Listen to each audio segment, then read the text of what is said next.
सभी मित्रों को गुड मॉर्निंग। आशा आप सब स्वस्थ होंगे, अच्छे होंगे। और हमारी जो क्लास चल रही थी प्रशासनिक विधि, उसमें रीट जो होती हैं, रीटों के बारे में हम जिक्र कर रहे थे। कितने प्रकार की रीट हैं, कौन कौन सी रीट। तो आज जो है हम बात करेंगे जो रीट जो है परमादेश के बारे में। ठीक है, तो आइए शुरू करते हैं। परम आदेश। परम आदेश यानी कि आदेश किसे होगा? रीट का आदेश। आइए समझते हैं, इसको शुरू करते हैं। परम आदेश का सीधा मतलब है कि हम आदेश देते हैं। अब आदेश कौन देगा? आदेश जो है आर्टिकल 32 जो सुप्रीम कोर्ट और हाई कोर्ट, इसे आप एक ऐसी न्यायिक छड़ी मान सकते हैं, किसे? परम आदेश रीट को। ठीक है, कि आप इसे एक न्यायिक छड़ी मान सकते हैं जो तब चलती है जब कोई सरकारी अधिकारी या संस्था अपनी नींद में सोई हो और अपना काम करने से मना करते हुए। ठीक है, तो ये जो परम आदेश जो है, ये रीट जो है, तो एक न्यायिक छड़ी मान सकते हैं आप इसे। और ये तब चलती है छड़ी, कब चलती है? जब कोई सरकारी अधिकारी या संस्था अपनी नींद में सोई हुई हो और काम करने से मना कर दे। कोई सरकारी अधिकारी या संस्था आपका काम करने से मना कर दे, तब ये रीट हम दायर कर सकते हैं, परम आदेश। यह कब काम आती है? ठीक है, बात तो सही है कि ये कब काम आती है? जब कोई सरकारी अधिकारी, कोर्ट या संस्था वह काम नहीं कर रही जो उसे कानून के हिसाब से करना है। तो यानी कि कोई सरकारी अधिकारी, कोर्ट या संस्था वह काम नहीं कर रही जो उसे कानून के हिसाब से करना चाहिए भाई, तब ये क्या होती है? दायर की जाती है भाई। उदाहरण समझते हैं। आपने अपने सारे बिल भर दिए, फिर भी बिजली विभाग ने आपका कनेक्शन काट दिया। ठीक है, तो आपने कानून के हिसाब से सारे बिल भर रखे हैं, फिर भी बिजली विभाग ने आपका कनेक्शन काट दिया, तो संस्था क्या कर रही है? गलत कर रही है और वापस नहीं जोड़ रहे। ठीक है भाई, तब आप कोर्ट जाके परम आदेश जारी करवा सकते हैं कि भैया इनका कनेक्शन तुरंत जोड़ो। ठीक है, इसका मकसद क्या है? जो परम आदेश जो रीट जो है, इसका मकसद क्या होता है? इसका असली काम जो है सरकारी अफसरों को उनकी सीमा में रखना है। यह नहीं कि कुछ भी कर दें। ठीक है, और उन्हें उनके कर्तव्य यानी कि ड्यूटी याद दिलाना है कि तुम्हारा कर्तव्य क्या है। अगर कोई अधिकारी कहता है कि यह काम मेरे अधिकार में नहीं आता, जबकि कानूनन वह है, तो कोर्ट उसे काम करने पर मजबूर कर सकती है। ठीक है, यानी कि कोई अधिकारी ये बोल दे कि ये जो काम जो है मेरे अधिकार में नहीं आता, लेकिन कानून आता है, वो पागल बना रहा है, तो कोर्ट उसे काम करने पर मजबूर कर सकती है कि तुम्हारा काम है तो आपको ये काम करना पड़ेगा। ठीक है, आगे बात करते हैं। इसे न्याय की रीट क्यों कहते हैं भाई? तो जो परम आदेश जो है, इसे न्याय की रीट भी कहते हैं। क्यों कहते हैं? इसे आखिरी उम्मीद या न्याय की रीट इसलिए कहते हैं क्योंकि जब आपके पास अपनी समस्या सुलझाने का कोई और कानूनी रास्ता नहीं बचता, तब आप इस रीट का दरवाजा खटखटाते हैं। तो आपके पास कोई भी आपका काम करवाने का, आपकी समस्या सुलझाने का कोई भी कानूनी रास्ता नहीं बचता, तब परम आदेश हमेशा याद रखना कि परम आदेश है हमारे पास। ठीक है, यह किसके खिलाफ जारी हो सकती है? फिर से प्रश्न बन गया कि परम आदेश किसके खिलाफ जारी हो सकती है? तो सरकारी विभाग जैसे नगर निगम, पुलिस या बिजली विभाग। निचली अदालतें, अगर वे अपना काम ठीक से नहीं कर रही तो उनके खिलाफ भी जारी हो सकती है। सरकार अगर वह कानून के खिलाफ जाकर कोई काम कर रही है तो सरकार के खिलाफ भी यह रिट जारी हो सकती है।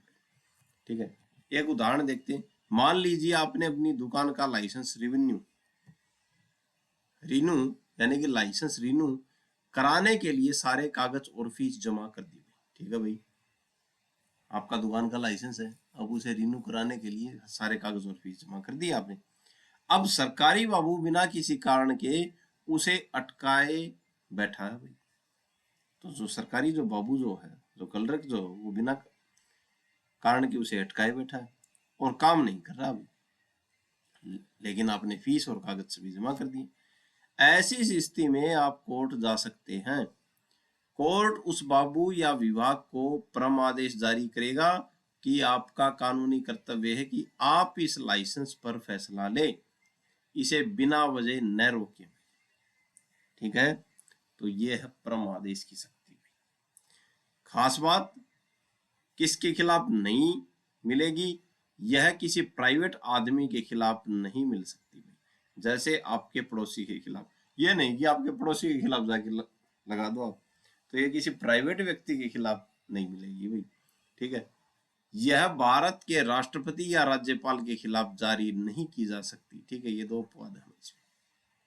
ठीक है, मान लो एक सरकारी दफ्तर है, वहां दो तरह के काम होते हैं, अनिवार्य काम और मर्जी वाला काम। ठीक है, अनिवार्य काम जैसे जन्म प्रमाण पत्र जारी करना भाई, अगर आपके कागज सही हैं तो अफसर को सर्टिफिकेट देना ही पड़ेगा, वह मना नहीं कर सकता। ठीक है, तो कागज सही है तो अफसर को सर्टिफिकेट देना ही पड़ेगा, वो मना नहीं कर सकता। दूसरे काम कौन से होते हैं, मर्जी वाला काम। जैसे सरकार का किसी को सम्मान पत्र देना है।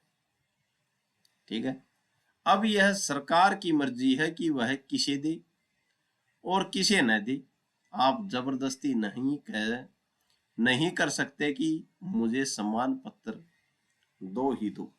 ठीक है, तो सरकारी दफ्तर में दो काम होते हैं, तो अनिवार्य काम अगर आपके कागज पूरे हैं, फीस कंप्लीट दी है, तो अफसर को सर्टिफिकेट देना ही पड़ेगा। और मर्जी वाला काम वो है जिसमें सरकार की क्या है, इंटरेस्ट होता है। सरकार का किसी को सम्मान पत्र देना, किसी को सम्मानित करना। ठीक है, तो आप ये नहीं कह सकते कि मुझे ही दो। ठीक है, आप जबरदस्ती नहीं कर सकते, तो वो है मर्जी वाला काम सरकार का। परम आदेश कब मिलेगा, कोर्ट परम आदेश की छड़ी तब चलाएगा जब काम अनिवार्य, ये अनिवार्य वाला काम है ना, इसमें चलाएगा, लोक कर्तव्य हो, मर्जी वाले काम में नहीं भाई।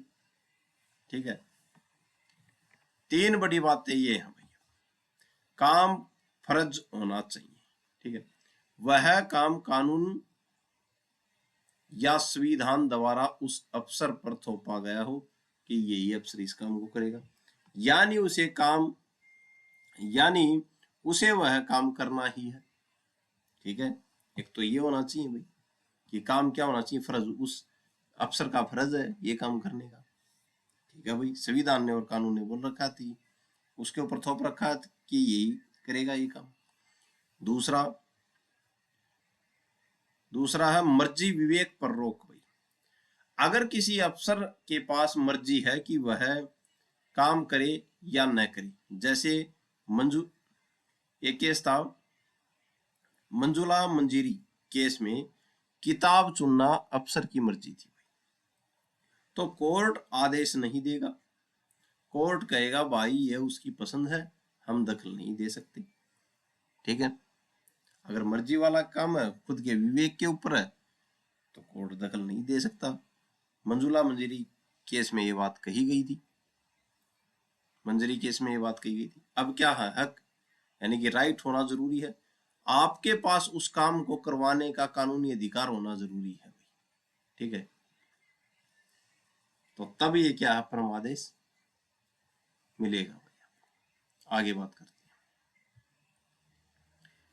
आगे वही केस, मंजुला मंजरी केस का सरल मतलब है, एक जो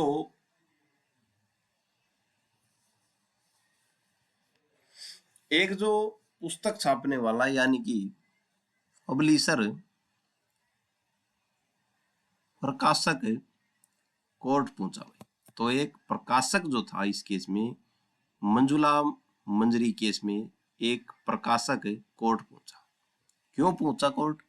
उसने कहा साहब मेरी किताब बहुत अच्छी है भाई, हो सकती है भाई आपकी किताब अच्छी, पर शिक्षा विभाग इसे स्कूल के लिए चुन नहीं रहा। ठीक है, तो वो अफसर का विवेक है, चुने या नहीं चुने। इन्हें आदेश दो कि मेरी किताब चुने। ठीक है, कोई जबरदस्ती थोड़ी है भाई। अब कोर्ट ने क्या कहा इस बात पे, किताब चुनना विभाग की अपनी मर्जी यानी कि विवेक है भाई, हम उन्हें मजबूर नहीं कर सकते कि वे तुम्हारी किताब पसंद करें। ठीक है, तो इस केस में ये बात कही थी। ठीक है, तो विवेक वाले जो मामला होगा उसमें परमादेश जारी नहीं हो सकता। अगर अफसर का फर्ज है तो कोर्ट कहेगा काम करो, अगर अफसर की मर्जी है तो कोर्ट कहेगा हम कुछ नहीं कर सकते। ठीक है, एहसान और अधिकार में फर्क क्या है भाई? अगर सरकार आपको कुछ अपनी मर्जी से दे रही है, जैसे बोनस या एक्स्ट्रा भत्ता, तो आप कोर्ट जाकर उसे छीन नहीं सकते भाई। सरकार अपनी मर्जी से दे रही है, लगा लो दिवाली का कोई त्योहार है और उस पर सरकार ने फालतू रुपए दे दिए, त्योहार के लिए देती है भाई, तो ऐसे थोड़ी है कि हर महीने आप ये बोलोगे कि दो, तो आप उसे जाकर छीन नहीं सकते। ठीक है, एक केस देखिए, जीसी मंडावर केस, कोर्ट ने कहा कि महंगाई भत्ता देना सरकार का एहसान है। सरकार क्या कर रही है? एहसान कर रही है अपने कर्मचारियों पर, उनका फर्ज नहीं। तो उनका फर्ज नहीं है, जितनी सैलरी है उतनी वो दे रही है, लेकिन फिर भी एहसान कर रही है, महंगाई भत्ता दे दिया है। ठीक है, इसलिए आप जबरदस्ती भत्ता नहीं दिलवा सकते भाई। ठीक है, जबरदस्ती नहीं की, हर बार ये बोल दो कि दो। एक और केस देखते हैं, विजय मेहता की केस। ये नहीं कि कोर्ट में जाके आप बोल दो परमादेश जारी करो, ऐसे नहीं होगा। विजय मेहता केस, कोर्ट ने कहा कि बाढ़ की जांच के लिए आयोग बनाना सरकार की मर्जी है। ठीक है भाई, हम उन्हें मजबूर नहीं कर सकते कि जांच कराओ कि जांच कराओ ही कराओ। ठीक है, तो विजय मेहता केस में कोर्ट ने कहा था कि बाढ़ की जांच के लिए आयोग बनाना सरकार की मर्जी है, खुद का विवेक है उसका, हम उन्हें यह नहीं कह सकते कर सकते कि जांच कराओ ही कराओ, मजबूर नहीं कर सकते। ठीक है, जूनियर कर्मचारी को पकड़ना बेकार है। ठीक है, परमादेश उसके खिलाफ नहीं आता जो सिर्फ अपने बॉस का हुक्म मान रहा है। तो परम आदेश उसके खिलाफ नहीं आता जो अपने सिर्फ बॉस का हुक्म मान रहा है। तो जैसे क्लर्क या टाइपिस्ट, अगर कोई अपनी मर्जी से काम नहीं कर सकता और सिर्फ ऊपर से मिले आदेशों को फॉलो कर रहा है, तो कोर्ट उसे परेशान नहीं करेगा भाई। ये जबरदस्त बात कही है। ठीक है, ऊपर का अधिकारी है, नीचे वाले के ऊपर दबाव है, ऑर्डर कौन दे रहा है? ऊपर का अधिकारी। करना किसको पड़ रहा है? नीचे के अधिकारी को, क्लर्क को करना पड़ रहा है। तो परम आदेश में ये बात कही, परम आदेश किसके खिलाफ जाएगा? जो ऊपर का अधिकारी उसके खिलाफ जाएगा, असली जो साहब उसके खिलाफ, ये नहीं कि जो वो फॉलो कर रहा है उसके खिलाफ। ठीक है, वो तो रूल फॉलो कर रहा है, वो तो बता रहा है। कोर्ट सीधे असली साहब को पकड़ेगा भाई। ठीक है, मैन अथॉरिटी को पकड़ेगा। आगे बात करते हैं किसमें? परम आदेश में। जूनियर कर्मचारी को नहीं पकड़ेगा। अब कोर्ट कहेगा भैया अब तो काम करना ही पड़ेगा। ठीक है, परम आदेश की छड़ी तब चलती है जब कोई सरकारी विभाग अपना असली काम भूल जाए। परमिट का मामला भाई, अगर बड़ी अदालत ने कह दिया कि इसे बस चलाने का परमिट दो और छोटा अफसर फाइल दबाकर बैठ जाए, तो कोर्ट उसे दकियाने के लिए परमादेश जारी करेगी। ठीक है, कि क्या है, फाइल को दबा नहीं सकते आप। पैसे की वापसी भाई, अगर सरकार ने आपसे गलत टैक्स वसूल लिया तो कोर्ट कहेगा चलो पैसा वापस करो, ये भी परमादेश में। नगर पालिका की सफाई, अगर नाली या सीवर जाम है तो कोर्ट नगर पालिका को काम पर लगा सकती है, क्योंकि उसका फर्ज है वो साफ करना। किसमें? परम आदेश में। सिर्फ सरकार ही नहीं, प्राइवेट भी लपेटे में आएंगे। तो ये सरकारी नहीं, प्राइवेट भी लपेटे में आ सकते हैं। यह सबसे जरूरी बात है, परम आदेश सिर्फ सरकारी दफ्तरों के लिए नहीं है। अगर कोई प्राइवेट कंपनी या आदमी ऐसा काम कर रहा है जो जनता के काम से जुड़ा है, जैसे कानून के तहत बनी कंपनियां, तो कंपनियां कैसे बनी? कानून के तहत बनी, तो कोर्ट उन्हें भी आदेश दे सकता है। एक कंपनी थी रोहतास इंडस्ट्रीज केस में,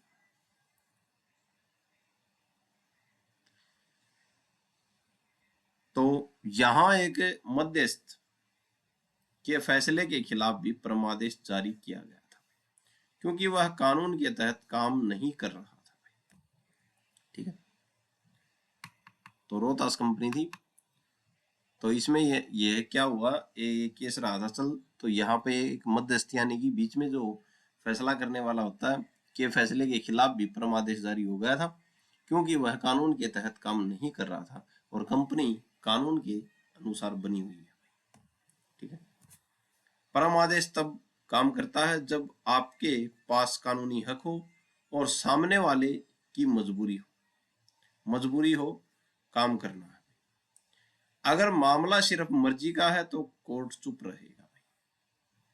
आगे बात करते हैं, प्राइवेट और सरकारी ठेकों का चक्कर क्या है।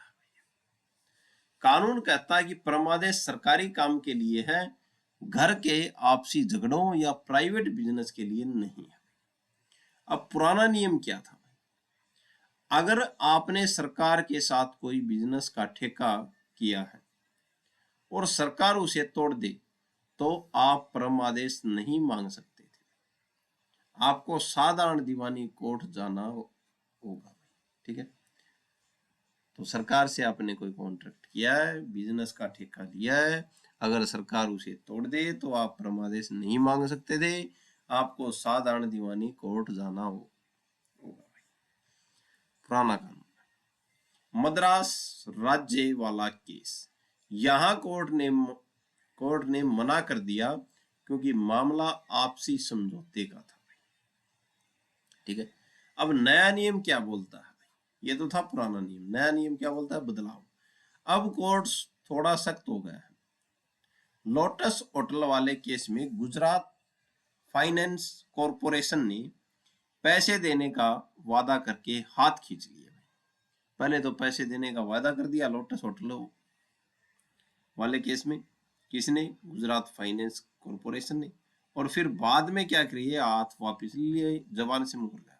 कोर्ट ने कहा भले ही यह कॉन्ट्रैक्ट है, ठीक है, पर तुम एक सरकारी संस्था हो। ठीक है, सरकारी संस्था हो, अपनी बात से ऐसे मुकर नहीं सकते, और कोर्ट ने पैसे दिलाने के लिए परमादेश जारी कर दिया। तो ये नया केस है भाई, नए नियम है, मुकर नहीं सकते कोई बात से। हक होना जरूरी, आप कोर्ट तभी जा सकते हैं जब आपका कानूनी अधिकार छीना गया हो। सिर्फ दुखी होने से काम नहीं चलेगा। अगर आपका कानूनी अधिकार छीना है तो आप कहाँ जा सकते हैं? कोर्ट, परमादेश के लिए। नौकरी का उदाहरण, अगर किसी कॉलेज ने इंटरव्यू के बाद किसी और को प्रिंसिपल रख लिया तो आप जो फेल हो गए, कोर्ट नहीं जा सकते भाई। उसे क्यों रखा? मुझे रखो, क्योंकि नौकरी पाना आपका अधिकार नहीं था, बस एक उम्मीद थी, तो आप इसके लिए कोर्ट नहीं जा सकते। एडमिशन का उदाहरण भाई, एसपी मनोचा केस था। अगर आप कॉलेज में एडमिशन की शर्तें पूरी नहीं करते तो आप कोर्ट से जबरदस्ती एडमिशन नहीं मांग सकते, क्योंकि आपके पास वहां पढ़ने का कोई कानूनी हक नहीं है। ठीक है, आगे बात करते हैं। तो कानूनी हक होना जरूरी है। कुछ खास और मजेदार बातें भाई, हक जिंदा होना चाहिए भाई। जिस दिन आप कोर्ट जा रहे हैं उस दिन आपका अधिकार बचा होना चाहिए। अगर कानून पहले ही खत्म हो चुका है तो रीट नहीं मिलेगी। ठीक है, अपना हक मांगो, दूसरों का नहीं। अगर कंपनी का नुकसान हुआ है तो कंपनी खुद कोर्ट जाएगी। ठीक है, उसका शेयर होल्डर हिस्सेदार तब तक नहीं जा सकता जब तक उसका अपना निजी नुकसान न हो रहा। ठीक है, जनता की भलाई। लेकिन अगर नगर पालिका आपके टैक्स के पैसे का गलत इस्तेमाल कर रही है तो आप एक जागरूक नागरिक होने के नाते कोर्ट जा सकते हैं। यहाँ कोर्ट यह नहीं देखेगा कि सिर्फ आपका कितना पैसा डूबा, बल्कि यह देखेगा कि जनता का पैसा डूब रहा है। Important point. अब बात करते हैं पुराना नियम और नया नियम। ठीक है, पुराना नियम क्या बोलता था, जिसमें परम आदेश जारी होता था, और नया नियम क्या बोलता है। पुराना नियम सख्त। ठीक है, पहले कोर्ट कहता था अगर तुम्हारा निजी नुकसान नहीं हुआ तो तुम यहाँ क्यों आए हो, जिसका हक मरा उसे बेचो। पहले तो ये बोला जाता था। ठीक है, तो इसे कठोर नियम भी कहते थे। अब नया नियम यानी कि उदार है कोर्ट। अब कोर्ट कहता है कि अगर मामला जनता की भलाई का है तो कोई भी जागरूक व्यक्ति कोर्ट आ सकता है। अब निजी हक से ज्यादा जरूरी है जनता का हित। तो अब जनता के हित की बात हो रही परमादेश में। अगर जनता का हित जो है, जनता के हित के साथ खिलवाड़ हो रहा है तो परमादेश जारी किया जा सकता है किसी भी। महसाना बैंक वाला केस भाई, इस केस में क्या हुआ समझो भाई। एक बैंक, ठीक है, महसाना कोऑपरेटिव बैंक था, ने सरकारी नियमों की धज्जियां उड़ा दी भाई। लोगों ने सरकारी अफसरों को बताया पर अफसर हाथ पर हाथ धरे बैठे रहे, कोई कार्रवाई नहीं की भैया अफसरों ने। ठीक है, तब किसी ने लोकहित वाद यानी कि पीआईएल दायर कर दी, कोर्ट का फैसला किया था। कोर्ट ने परमादेश जारी किया और अफसरों को आदेश दिया सोना बंद करो और कानून के हिसाब से बैंक पर कार्रवाई करो। ठीक है, तो ये क्या था, जनता के हक में बात कही थी। तो अब ये नए नियमों में ये बात बोली जा रही है। आगे बात करते हैं, यह किसके खिलाफ जारी की जा सकती है। तो परम आदेश किसके खिलाफ जारी किया जा सकता है। ठीक है, तो लोक कर्तव्य निभाना। ठीक है, उन सभी के खिलाफ जारी हो सकती है जिन्हें कोई लोक कर्तव्य निभाना है। ठीक है, सरकारी अधिकारी जैसे इनकम टैक्स अफसर, पुलिस या कलेक्टर, अगर उनका कानूनी फर्ज है आपको पेंशन देना या रिफंड देना और वे नहीं दे रहे तो कोर्ट उन्हें आदेश देगा भाई। निचली अदालत या ट्रिब्यूनल, अगर कोई छोटी अदालत अपना काम करने से मना कर दे, ठीक है, तो बड़ी अदालत उसे आदेश दे सकती है। ठीक है, अगला है सार्वजनिक संस्थाएं जैसे विश्वविद्यालय या सरकारी बोर्ड। जैसा आपने उदाहरण दिया, अगर किसी कॉलेज का प्रिंसिपल अपनी कानूनी शक्तियों का सही इस्तेमाल नहीं कर रहा तो कोर्ट उसे मजबूर कर सकती है भाई। ठीक है भाई, नियम और कंपनी में ऐसी कंपनी या संस्थाएं जो जनता से जुड़ा काम करती है भाई, उनके खिलाफ हो सकती है। मुख्य बात है भाई, इसे आप 3 स्थितियों में समझ सकते हैं। काम न करने पर, ठीक है, तो जो अफसर जो है वो काम नहीं कर रहा, फाइल को दबा देता है तो उसके खिलाफ जारी होती है। गलत कानून के तहत काम करने पर उनके खिलाफ होती है। आदेश न मानने पर उनके खिलाफ परमादेश जारी किया जा सकता है। ठीक है, तो काम न करने पर मान लीजिए आपको कानून के तहत पेंशन मिलनी चाहिए लेकिन अफसर फाइल दबाकर बैठा है, अब कोर्ट कहेगा अपना काम करो और पेंशन दो। गलत कानून के तहत काम करने पर अगर कोई अधिकारी ऐसे कानून के हिसाब से काम कर रहा है जिसे कोर्ट ने पहले ही रद्द कर दिया है तो कोर्ट उसे रोक सकता है। आदेश न मानने पर अगर ऊपर की किसी कोर्ट ने कोई फैसला सुनाया और नीचे का अधिकारी उसे मानने से मना कर दे, जैसे भोपाल शुगर वाले मामले में हुआ था, मिल शुगर वाले मामले में हुआ था, तो कोर्ट ने उसे आदेश मनवाने के लिए परमादेश जारी किया। आगे बात करते हैं, क्या प्राइवेट लोगों के खिलाफ यह जारी हो सकता है? तो पहले हमने देखा था, अगर पब्लिक ड्यूटी के दायरे में आते हैं तो हो सकता है। सामान्य यह शुद्ध रूप से प्राइवेट व्यक्ति के खिलाफ नहीं होता, लेकिन अगर वह प्राइवेट व्यक्ति या कंपनी कोई ऐसा काम कर रही है जो पब्लिक ड्यूटी के दायरे में आता है, तो कोर्ट उन पर भी यह रीट लागू कर सकती है। इसकी पहुंच बहुत बड़ी है, ठीक है, किसकी? परमादेश की। अगर किसी अधिकारी के पास कोई कानूनी जिम्मेदारी है और वह उसे पूरा नहीं कर रहा, तो आप हाई कोर्ट या सुप्रीम कोर्ट जाकर कह सकते हैं कि इन्हें इनका काम याद दिलाइए। कोर्ट तब परमादेश जारी करेगा। अब बात वही आ जाती है, परमादेश का उत्प्रेक्षीकरण का क्या मतलब है? परम आदेश का उत्प्रेक्षीकरण का क्या मतलब है? पुराने समय में नियम कड़े थे। उत्प्रेक्षण सिर्फ अदालतों या उन संस्थाओं के खिलाफ आता है जो न्याय जैसा काम करती है, ठीक है। तो उत्प्रेक्षण जो है वो उन संस्थाओं के खिलाफ आता है, अदालतों या उन संस्थाओं के खिलाफ आता है जो केवल न्याय का काम करती है, ठीक है, न्याय जैसा क्या करती है? काम करती थी। अगर कोई सरकारी अधिकारी प्रशासनिक काम में गलती करता है तो वहां उत्प्रेक्षण काम नहीं आता, ठीक है। लेकिन अब कोर्ट ने लचीला रुख अपनाया। अगर सरकार का कोई प्रशासनिक आदेश गलत है, जैसे बिहार राज्य बनाम D.N. गांगुली मामला, ठीक है, अगर सरकार का कोई प्रशासनिक आदेश गलत है, जैसे बिहार राज्य बनाम D.N. गांगुली, तो कोर्ट उसे रद्द करने के लिए परम आदेश का इस्तेमाल कर सकती है, ठीक है। तो प्रशासनिक आदेश अगर गलत है, सरकार का कोई प्रशासनिक आदेश गलत है, जैसे बिहार राज्य बनाम D.N. गांगुली के मामले में हुआ था, तो कोर्ट उसे रद्द करने के लिए परम आदेश का इस्तेमाल कर लेता है। अब कोर्ट यह नहीं देखता कि काम न्यायिक है या प्रशासनिक, वह बस यह देखता है कि क्या न्याय हुआ है, ठीक है। आगे बात करते हैं भाई,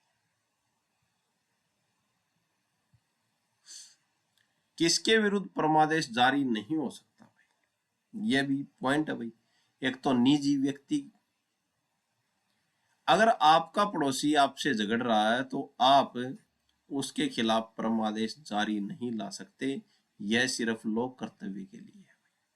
प्राइवेट कंपनी भाई, अगर मामला किसी प्राइवेट कंपनी के आपसी विवाद या कर्मचारी की नौकरी का है, जैसे पराग टूल्स मामला, तो कोर्ट दखल नहीं देगा, तो प्राइवेट का मामला है और लोकहित में है नहीं। राष्ट्रपति और राज्यपाल, संविधान के अनुच्छेद 361 के तहत भारत के राष्ट्रपति और राज्यों के राज्यपाल को उनके पद की शक्तियों के लिए जवाबदेह नहीं ठहराया जा सकता जब तक वे पद पे हैं भाई, अनुच्छेद 361 याद रखना। संसद और विधानमंडल, कोर्ट विधानसभा या संसद के अंदर चल रही कार्रवाई को रोकने के लिए आदेश जारी नहीं कर सकता, वे अपने नियम खुद तय करती हैं, ठीक है। गैर कानूनी काम के लिए भाई, आप कोर्ट से यह नहीं कह सकते कि सरकार को आदेश दो कि वह कानून न माने, ठीक है। कोर्ट हमेशा कानून का पालन करने के लिए आदेश देता है, उसे तोड़ने के लिए नहीं।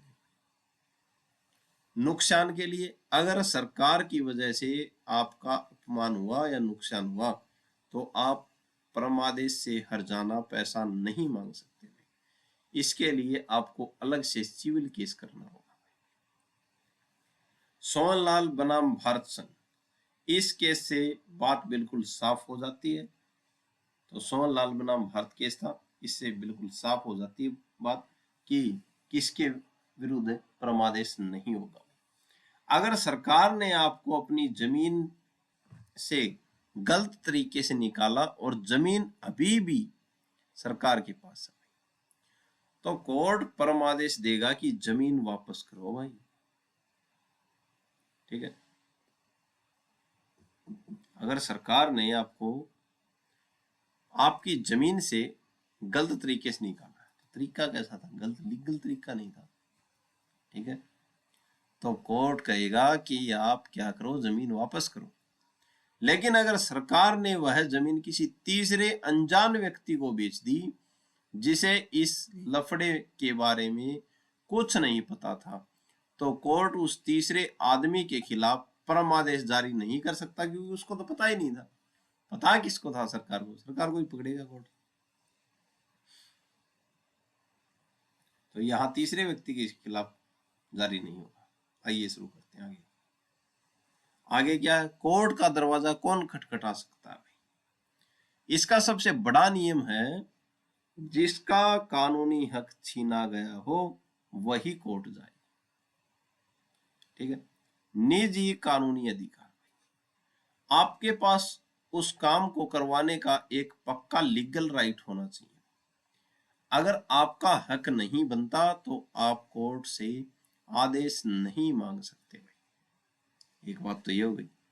फिर क्या? कंपनी और शेयरधारक, ये केस था चिरंजीत लाल केस था भाई। चूंकि कंपनी खुद एक कानूनी व्यक्ति है, तो कंपनी खुद एक कानूनी व्यक्ति है, तो अगर कंपनी का नुकसान हुआ है तो कंपनी को ही केस करना चाहिए। शेयरधारक तब तक केस नहीं कर सकता जब तक कि उसके अपनी निजी अधिकारों का नुकसान न हो रहा। तो कंपनी केस करेगी, शेयरधारक तब तक केस नहीं कर सकता जब तक अपने निजी अधिकारों का नुकसान न हो रहा। उदाहरण देखते हैं। अगर आप किसी नौकरी के लिए योग्य नहीं है तो आप यह रीट नहीं डाल सकते कि सामने वाले की नौकरी रद्द करो, पहले आपको अपना हक साबित करना होगा। ठीक है, आगे बात करते हैं। कोर्ट कब और क्यों आदेश देता है भाई? कोर्ट कब और क्यों आदेश देता है? कोर्ट तभी दखल देता है जब कोई अधिकारी अपनी लक्ष्मण रेखा पार करता है। ठीक है, अधिकारिकता की गलती, जब अधिकारी वह काम करे जिसके लिए उसके पास पावर ही नहीं है, ठीक है, या पावर का गलत इस्तेमाल करे तब क्या करे? परमादेश जारी होगा। प्राकृतिक न्याय का उल्लंघन भाई, अगर अधिकारी ने आपका पक्ष सुने बिना या भेदभाव होकर फैसला सुना दिया तो परमादेश जारी होगा। कानूनी गलती भाई, अगर कागजों को देखने से ही पता चल रहा है कि फैसला कानून के बिल्कुल उल्ट है तो परमादेश जारी किया।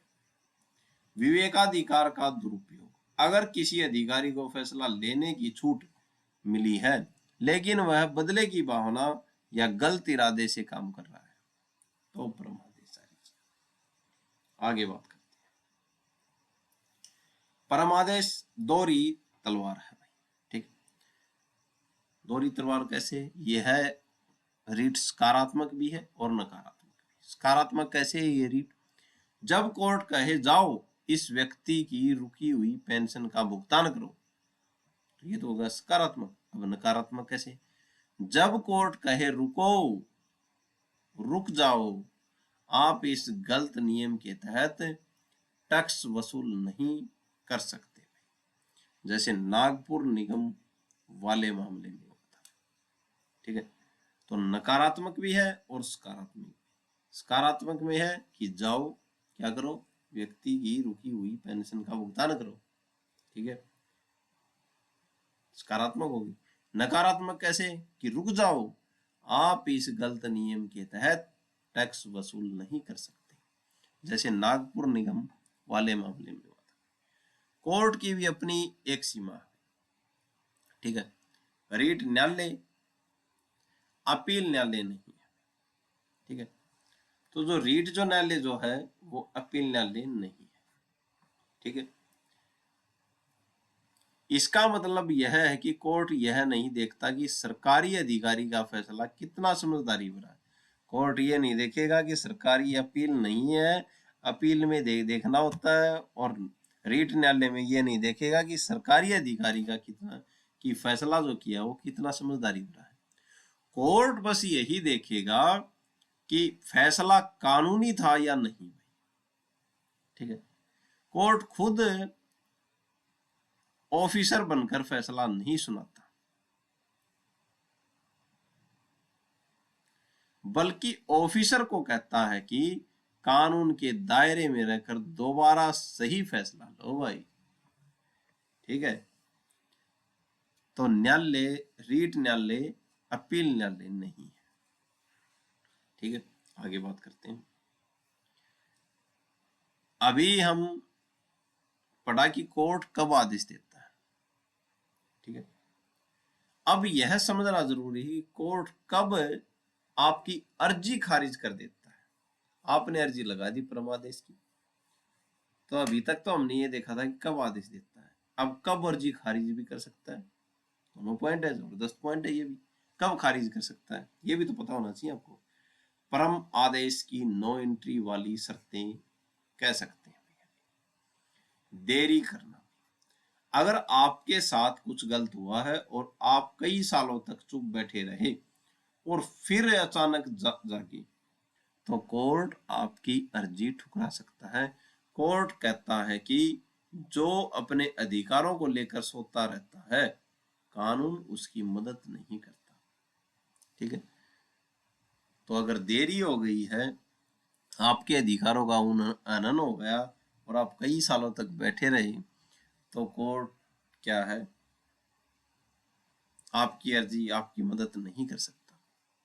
बात नंबर 2, सच छिपाना। अगर आप सच छिपा रहे हैं तो कोर्ट आपकी अर्जी खारिज कर सकता है। अगर आपने कोर्ट से कोई जरूरी बात छिपाई या झूठ बोलकर गुमराह करने की कोशिश की, तो कोर्ट बिना मामले की गहराई में जाए आपकी याचिका रद्द कर देगा। कोर्ट में साफ हाथों से जाना जरूरी है। तो एक तो आप देरी से नहीं जा सकते, एक आप सच नहीं छिपा सकते वहां पे। दूसरा है, तीसरा है उलझे हुए विवाद। अगर मामला ऐसा है जिसमें बहुत ज्यादा जांच पड़ताल की जरूरत है, जैसे जमीन का असली मालिक कौन है, यह कागज असली है या नकली, तो कोर्ट परमादेश जारी नहीं करेगा। ऐसे मामलों के लिए आपको सामान्य दीवानी अदालत जाना होगा, ठीक है। तो उलझे हुए मामलों में कोर्ट आपकी अर्जी खारिज कर सकता है। आगे बात करते हैं। आगे है चुनाव प्रक्रिया। संविधान के मुताबिक जब चुनाव की प्रक्रिया चल रही हो, तो कोर्ट उसमें दखल देने के लिए परम आदेश जारी नहीं करता। तो चुनाव की प्रक्रिया चल रही है, उसमें कोर्ट परम आदेश जारी नहीं कर सकता। चुनाव से जुड़ी शिकायतों के लिए अलग से चुनाव याचिका का नियम है, ठीक है। चुनाव के लिए चुनाव याचिका। राजनीतिक मामला, कोर्ट राजनीति के खेल में नहीं पड़ता। जैसे त्याग पत्र के लिए कोर्ट किसी मुख्यमंत्री को यह आदेश नहीं दे सकता कि तुम इस्तीफा दे दो, नहीं बोल सकता। राज्यपाल की सलाह, कोर्ट मुख्यमंत्री को यह नहीं कह सकता कि तुम राज्यपाल को विधानसभा भंग करने की सलाह दो, ठीक है। यह सब सदन के विश्वास और राज्यपाल के विवेक पर निर्भर करता है, कानून के डंडे पर नहीं, ठीक है।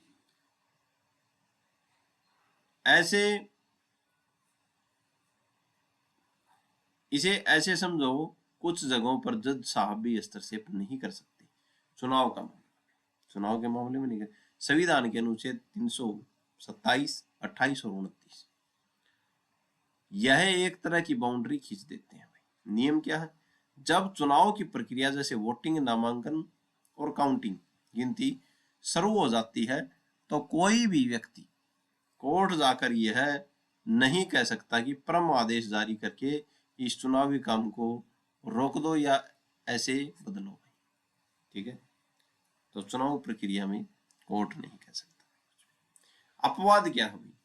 चुनाव से जुड़ी कोई भी शिकायत सिर्फ चुनाव याचिका के जरिए ही सुनी जा सकती है भाई, वह भी चुनाव खत्म होने के बाद, चुनाव चलने के दौरान नहीं।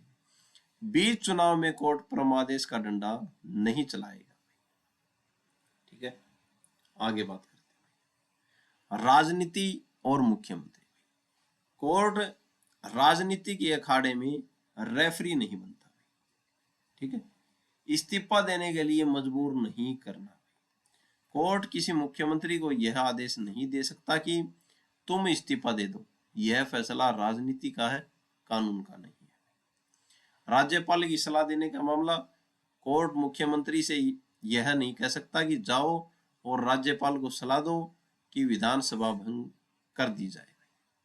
सदन का विश्वास भाई, जैसा कर्पूरी ठाकुर बनाम अब्दुल गफूर मामले में हुआ भाई, अगर किसी को लगता है कि मुख्यमंत्री ने सदन में बहुमत खो दिया, तो इसका फैसला विधानसभा की फ्लोर पर होगा, न कि कोर्ट के परमादेश से।